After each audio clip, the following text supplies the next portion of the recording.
Bienvenidos a Desintoxicados, este podcast que representará un camino para buscar la felicidad por medio de diversas opciones que nos darán un par de amigos, especialistas y expertos en los temas que toquemos.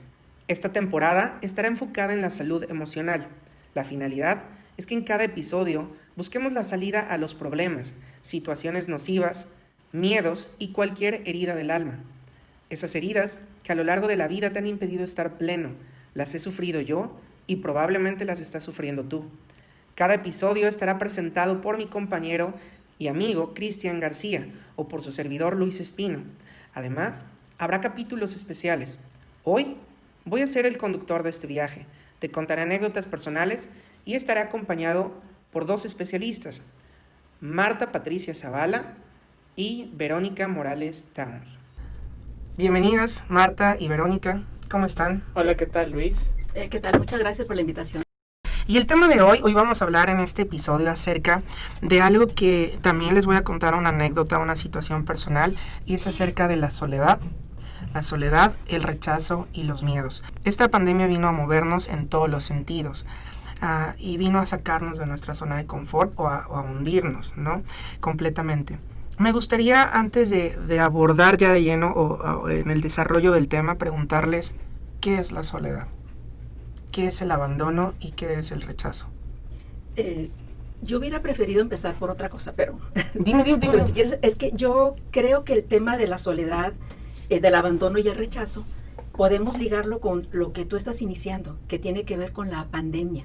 Creo que más que la pandemia, y más por lo que también tú decías de las emergencias, creo que este último tiempo nos vino a conmocionar a todos en aspectos externos como la emergencia sanitaria, económica, educativa, pero además de esos factores externos vino a afectar procesos internos muy importantes. Nadie estaba preparado. Nadie estábamos preparados y nunca hubiéramos podido estar preparados. Yo di una charla sobre la educación en contingencia y me puse a hacer lo básico que debía haber hecho desde un inicio, entender qué es la palabra contingencia. Y contingencia significa algo que puede pasar o no puede pasar.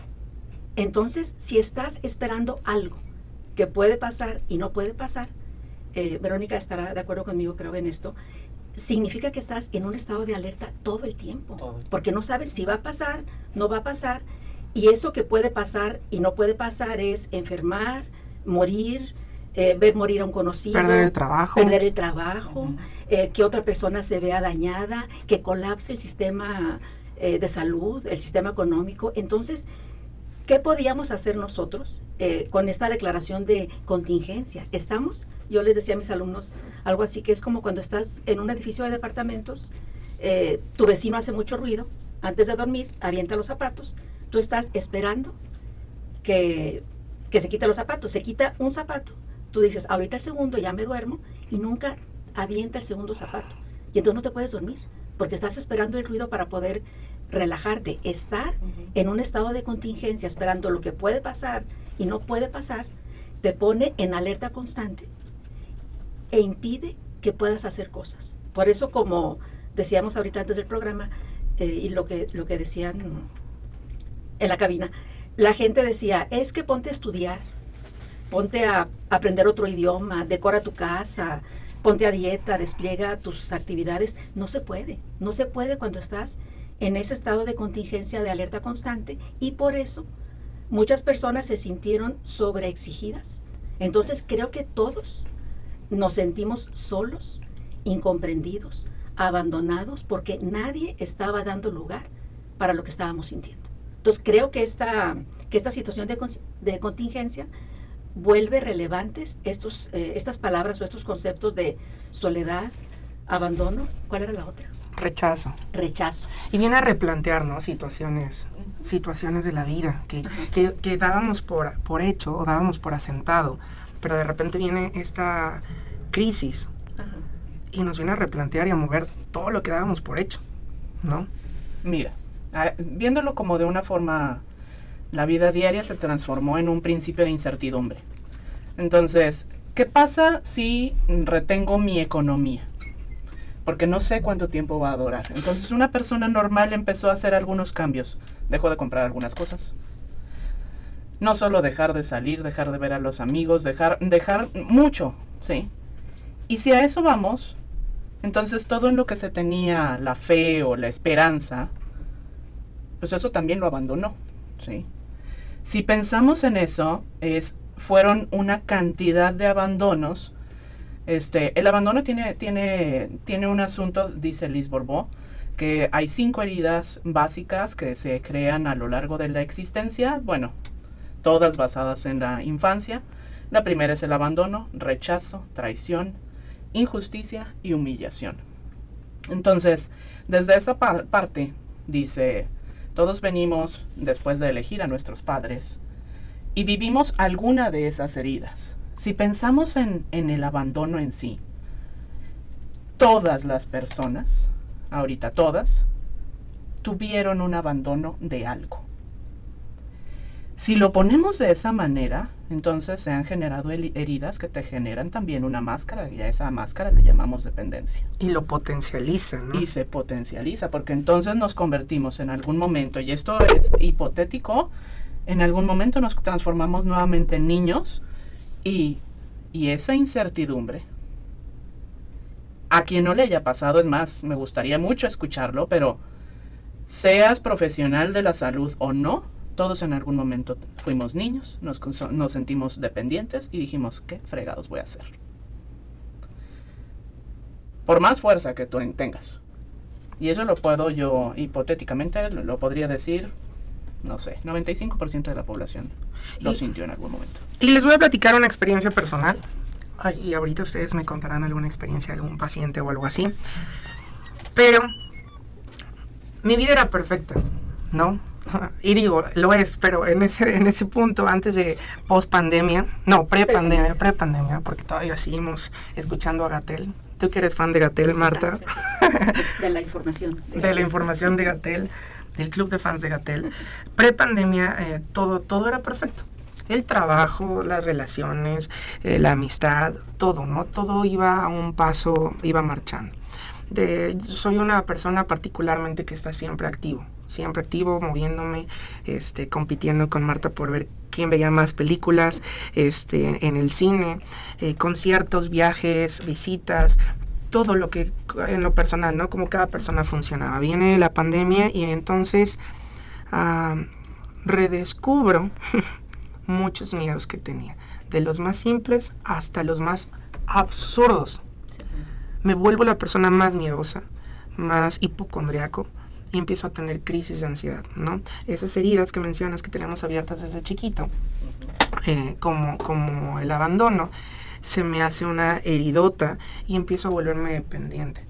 Dependiente de una llamada, dependiente de un mensaje, dependiente de las personas, y empiezo a generar esto que me llama mucho la atención porque yo leí precisamente este libro de las heridas del alma, que me ayuda a hacer este tipo de procesos de sanación del alma, ¿no?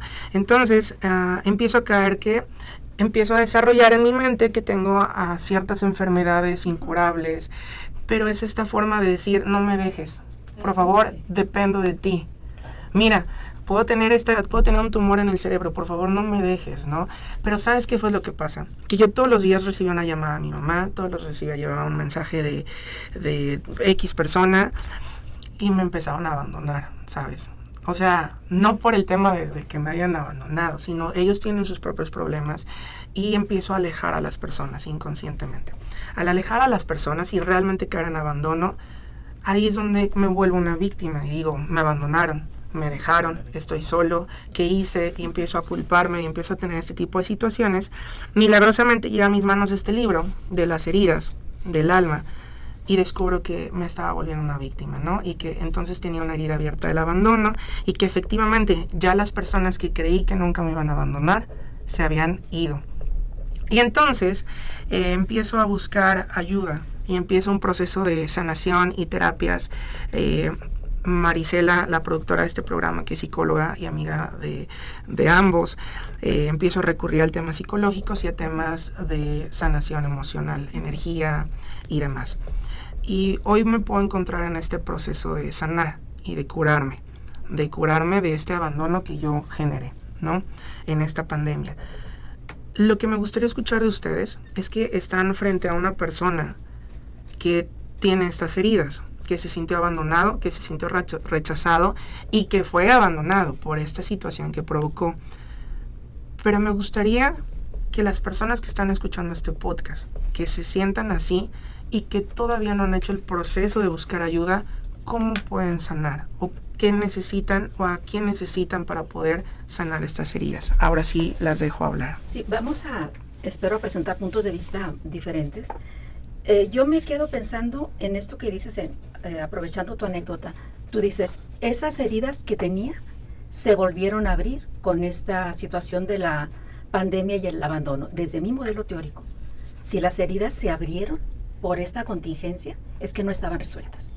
Ya estaban ahí, pero estaban taponeadas, que también es algo que tenemos que hablar, y me dará mucho gusto poder debatir sobre esto, porque tú dices, mi vida prepandemia era perfecta.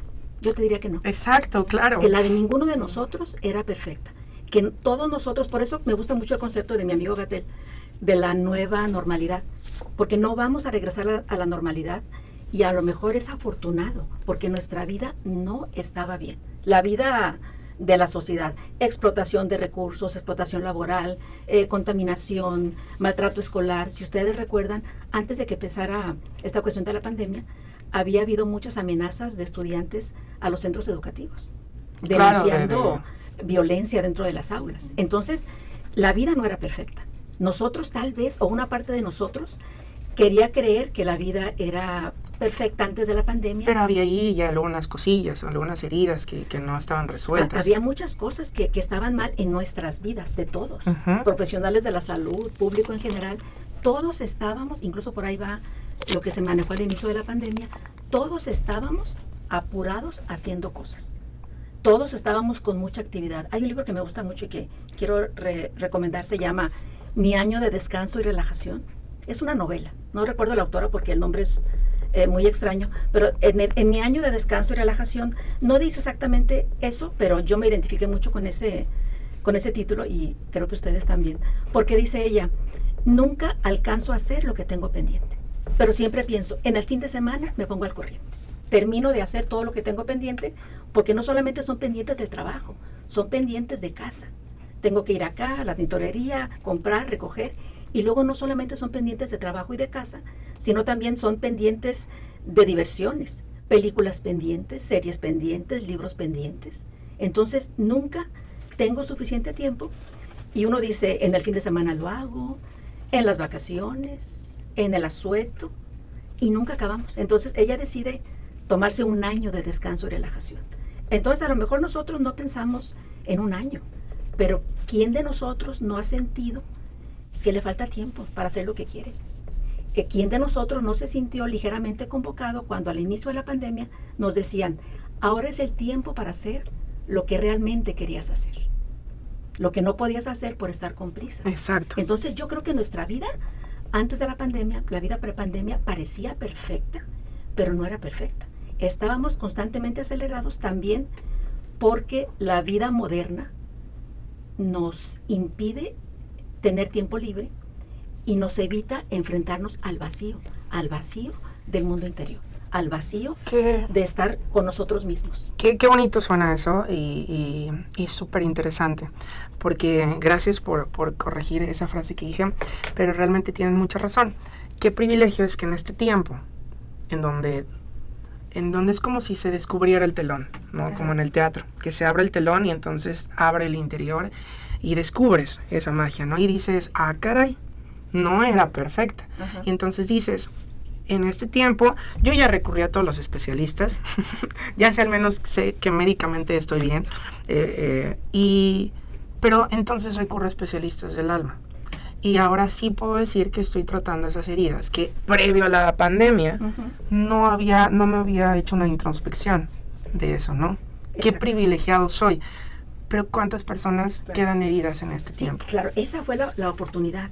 Creíamos que nuestra vida era perfecta, se da esta situación, descubrimos que nuestra vida no era perfecta, que no queremos regresar a eso del pasado, y descubrimos también que no podemos hacer todo eso que teníamos pendiente porque no estamos en las condiciones emocionales para hacerlo.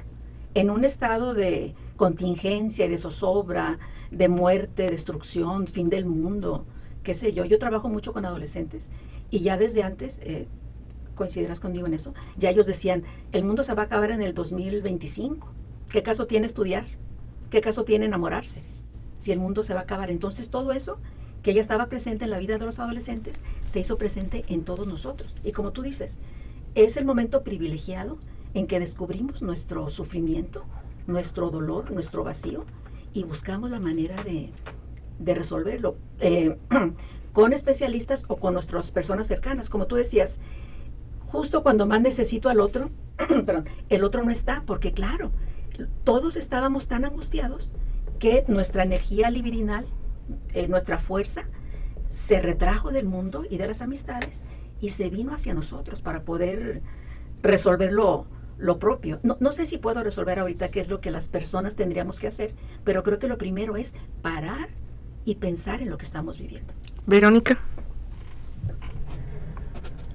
Hay algo muy significativo en una frase que quiero decir ahorita. Hay mucha inocencia en la inconsciencia.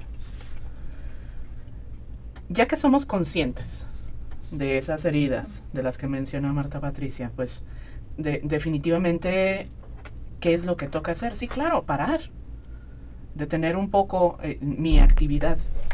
Ahora hay algo, voy a hablar un poquito de física cuántica y de algo que se llama entropía. Todo nuestro universo vive entropía.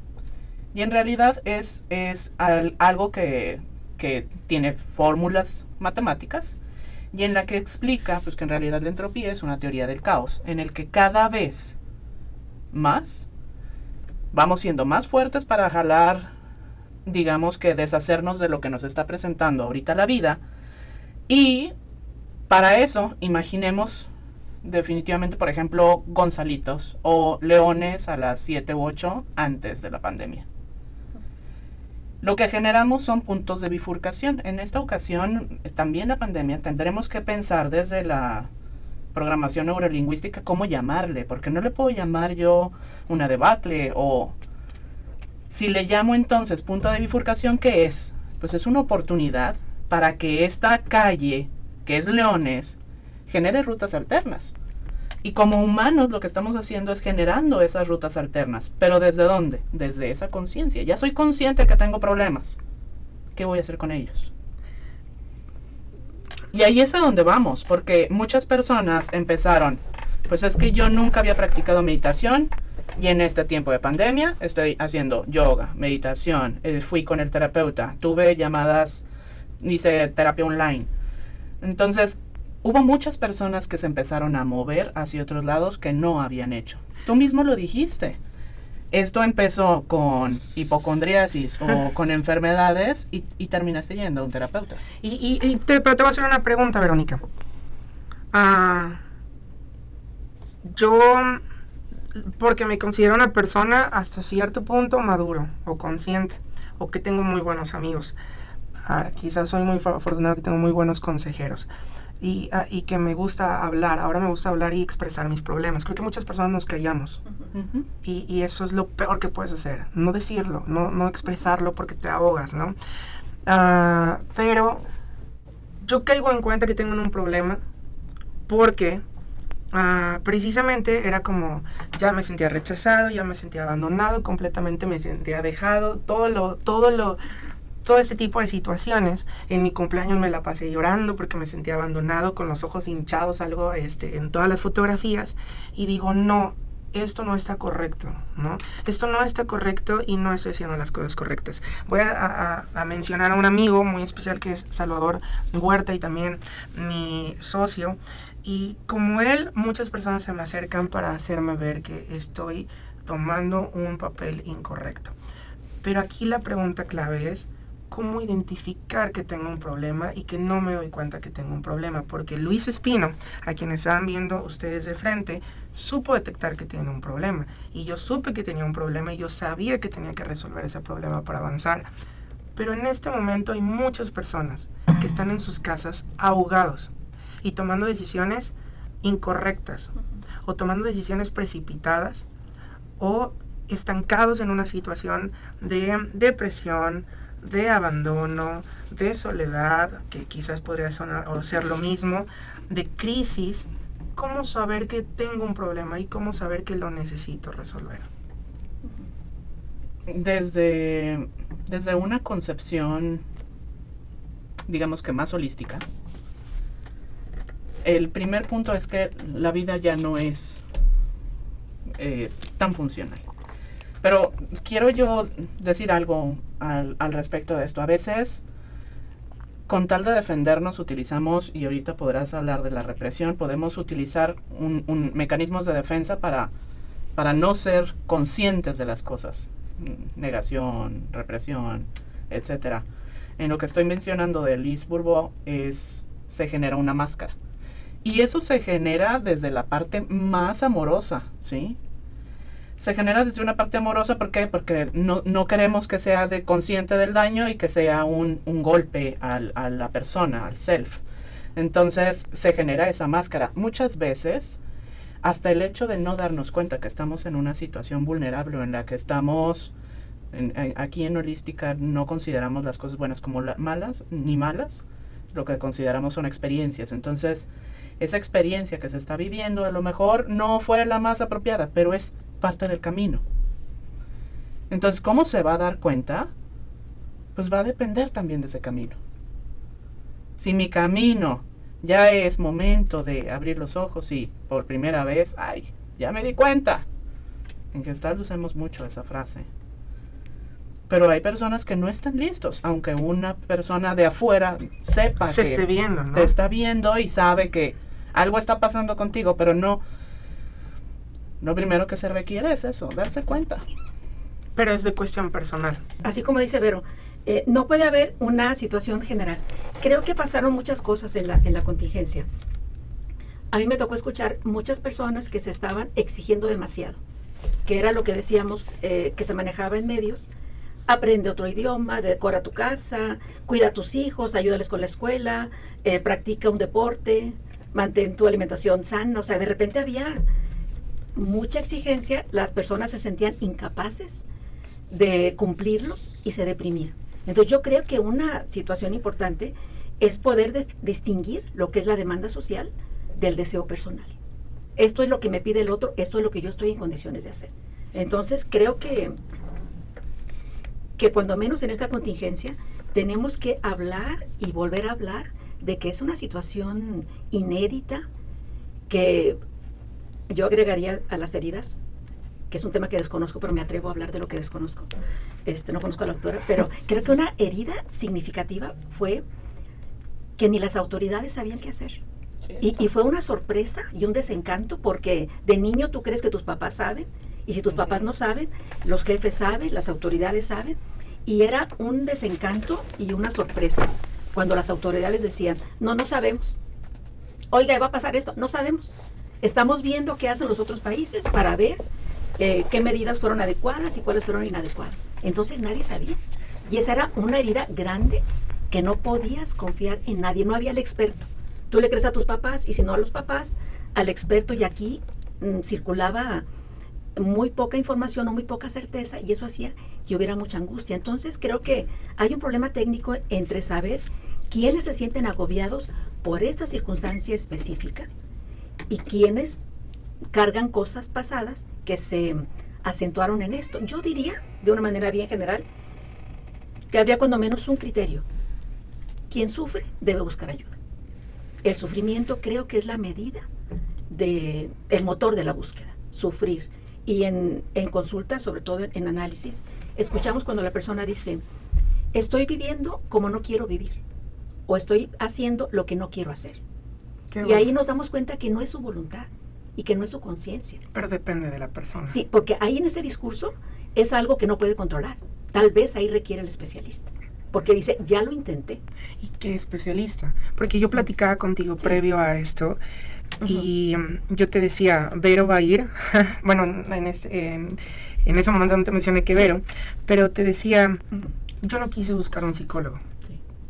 Quizás me hace mucha falta, pero yo no quise buscar un psicólogo, ya tengo a mi amiga psicóloga, pero yo quería algo más espiritual o algo más energético, ¿no? Y me encantó la respuesta que me dijiste. Me dijiste, yo incluso podría a veces decir que no todos los casos requieren un psicólogo y que a veces necesitamos incluso algo hasta religioso, dependiendo de la persona, ¿no? Porque a veces decimos, ay, traigo un problema, traigo depresión, pues voy con un psicólogo. Yo les puedo decir, por un testimonio de estos días, que empecé a ir a terapias de energéticas, donde me activaban toda esta cuestión energética que desconozco porque para mí ha sido relativamente nuevo y no saben cómo fue esta transformación. Sí. De que sí, todavía lloro en las tardes y todavía a veces siento esta tristeza y demás, pero mi energía cambió bastante, ¿no?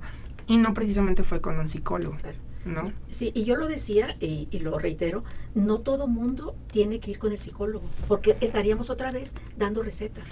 La respuesta es individual. Yo decía que voy a hablar del Padre Vega, Así. y se da la oportunidad porque habrá quien requiere ir con el psicólogo, que lo necesita, que es el conflicto ese de que no entiendo qué me está pasando, mi voluntad y mi conciencia no son suficientes. Habrá quien requiera hablar con un sacerdote, habrá quien requiere otro tipo de abordaje. No hay recetas, porque hay que respetar la subjetividad. Cada persona es diferente y cada quien encontrará o buscará lo que necesita. Es que la persona aprovecha esta oportunidad para conocerse. Cuando nosotros, antes en la vida pre-pandemia, que creíamos que era buena, estábamos acostumbrados a no tener intimidad y a no tener vida interna. Como tú decías, salíamos, trabajábamos, estábamos activos todo el tiempo, publicábamos en redes nuestros profundos pensamientos, nuestras comidas, nuestras actividades, y eso no favorece, a reserva de su mejor opinión, no favorece la construcción del mundo interno.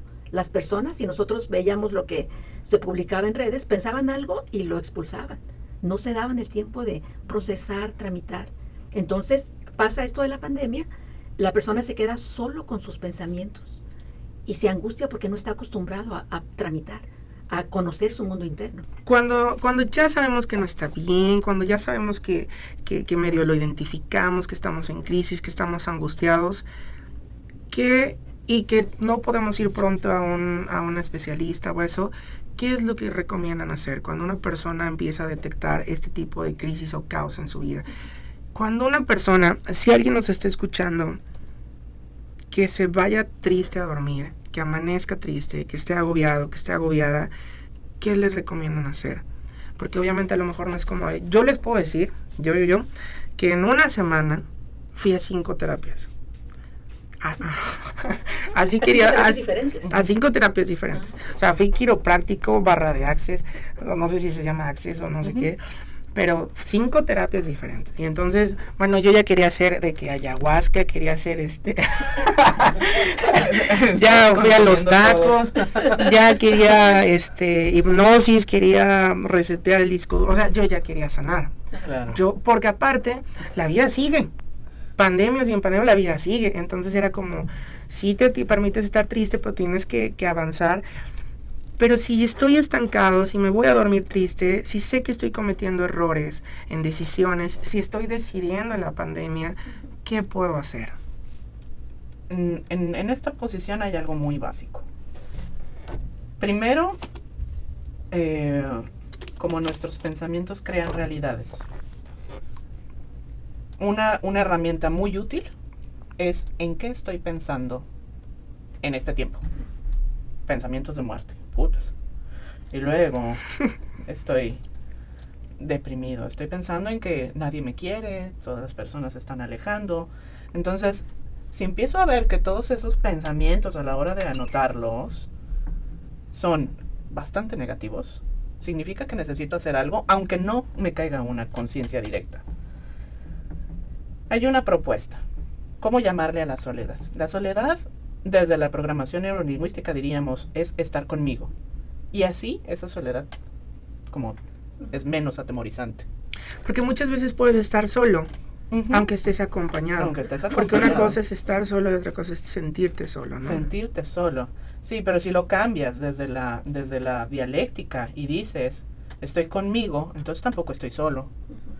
Pero si ese conmigo está lleno de pensamientos de no puedo soportar un día más, entonces como que es una medida simple. Si tu balanza se va para acá y tus pensamientos no te están ayudando, algo necesitas hacer, ¿sí? Digamos que alguien no consciente mide cómo están los pensamientos. Dijeron algo muy importante ahorita, que tiene que ver con la capacidad para estar solo. Esa es una forma de ver la salud de una persona cuando tiene la capacidad para estar solo. Como tú decías, no es lo mismo estar solo, sentirse solo, pero desde la infancia se trabaja para que un niño pueda sentirse bien haciendo su propia actividad sin requerir la presencia del otro, lo que decíamos de la dependencia. O los apegos, ¿no? O los es apegos. que tengo que estar con mi familia. Ajá, ¿no? creo que lo que estamos viendo, como decíamos hace un rato, que esta pandemia destapó heridas. Quien se siente solo, quien no tolera esta situación de crisis o la ausencia de sus seres queridos a los que les ha tocado vivir lejos de su familia, es porque previamente ya había esa dificultad para estar solo, que también tiene que ver con el estilo de vida. El estilo de vida nos hace estar siempre viendo series, la serie me hace sentir acompañado, llena el hueco, entro en crisis y entonces me doy cuenta que no he cultivado, no he desarrollado mi capacidad para estar solo, y que eso tiene que ver con la infancia. Entonces yo creo que hay que trabajar eso. Si la persona se siente deprimida desde que se levanta hasta que anochece, tendría que conocerse a sí misma para identificar qué le hace feliz. Y yo creo que es una pregunta básica, y que quien no puede responderla nos hablaría de que no ha trabajado nada en sí misma, que todo ha sido puesto hacia el exterior, hacia hacer. Y yo creo que nuestra cultura regia es muy encaminada a estar en actividad constante y nunca parar para reflexionar. A mí me toca escuchar mucho en consulta que uno le pregunta a los analizantes qué es lo que les gusta, qué les hace feliz, y no pueden identificarlo. Solo saben decir o solo pueden tramitar que trabajan mucho, que les gusta trabajar o que están ocupados y creen que eso es lo que disfrutan. En cambio, la pandemia permitió darse cuenta que no es lo único que tienes el trabajo, que tienes otras cosas, o darse cuenta de que no hay otras cosas. Y por eso el vacío y la soledad. Entonces yo creo que habría que trabajar en la capacidad de estar solo, en reconocer qué es lo que nos hace feliz y hacerlo, buscarlo, así sea comer nieve, lo que sea. Y escribir, tratar de escribir para poner en claro los pensamientos. Qué bonito ejercicio. El poder escribir, el poder hacer cartas, el poder autoanalizarse y todo eso, ¿no? Pedir perdón. Ajá. Pedir perdón a uno, pedir perdón a quien creemos que hemos dañado, hablar, no quedarse con las cosas. Creo que eso es muy importante, ¿no? El poder hablarlo, el poder decirlo, el poder decir, oye, perdón, me equivoqué, y creo que tomé esto y en realidad pienso eso, ¿no? El no sentir este tipo de cosas. Ya que tienes el micrófono, Marta, ¿algo con lo que te gustaría concluir este episodio? Creo que lo último que quisiera decir es lo más importante de lo que acabas de decir, hablar. Creo que no tenemos pretexto ahorita con la tecnología para no estar en contacto con el otro. Creo que es importante darnos la oportunidad de hablar, y creo que también durante la pandemia fue la oportunidad para revalorar. Como lo mencionabas ahorita, hubo muchas personas que en esta crisis revaloraron sus amistades y escribieron o llamaron y dijeron, siento mucho no haber cultivado más la amistad contigo. Me arrepiento de todas las veces que me hablaste y no te contesté. Me siento culpable y quiero disculparme por esto. Entonces yo creo que esto es bien importante, cómo esta situación nos dio la posibilidad de darnos cuenta de lo que es realmente importante. A mí me gustó mucho cuando se habló de actividades esenciales y no esenciales, porque creo que cada uno de nosotros se preguntó, ¿qué es lo esencial para mí? ¿Qué es lo que realmente necesito para vivir? Y creo que muchos concluimos que necesitamos comida y amistades y vínculos, que eso es lo más importante. Y conservarlos. Y conservarlos, porque nos dimos cuenta que son importantes. Entonces yo creo que post-pandemia tengo la esperanza, la ilusión de que reflexionemos sobre lo que es importante para nosotros y lo cultivemos, las amistades. Y hubo una cosa que dijeron en la Secretaría de Educación Pública, que descubrieron que los niños lo que quieren de la escuela son las amistades, que es lo que extrañan. Aprender no es lo primero, es lo segundo. Lo primero son los vínculos. Y yo creo que eso lo descubrieron en primaria, en secundaria, prepa y facultad. A mí me decía un analizante, y aguantas lo feo de la escuela porque tienes amigos. Ahora tienes lo feo de la escuela y sin amigos. O sea, esto no está padre. Sí.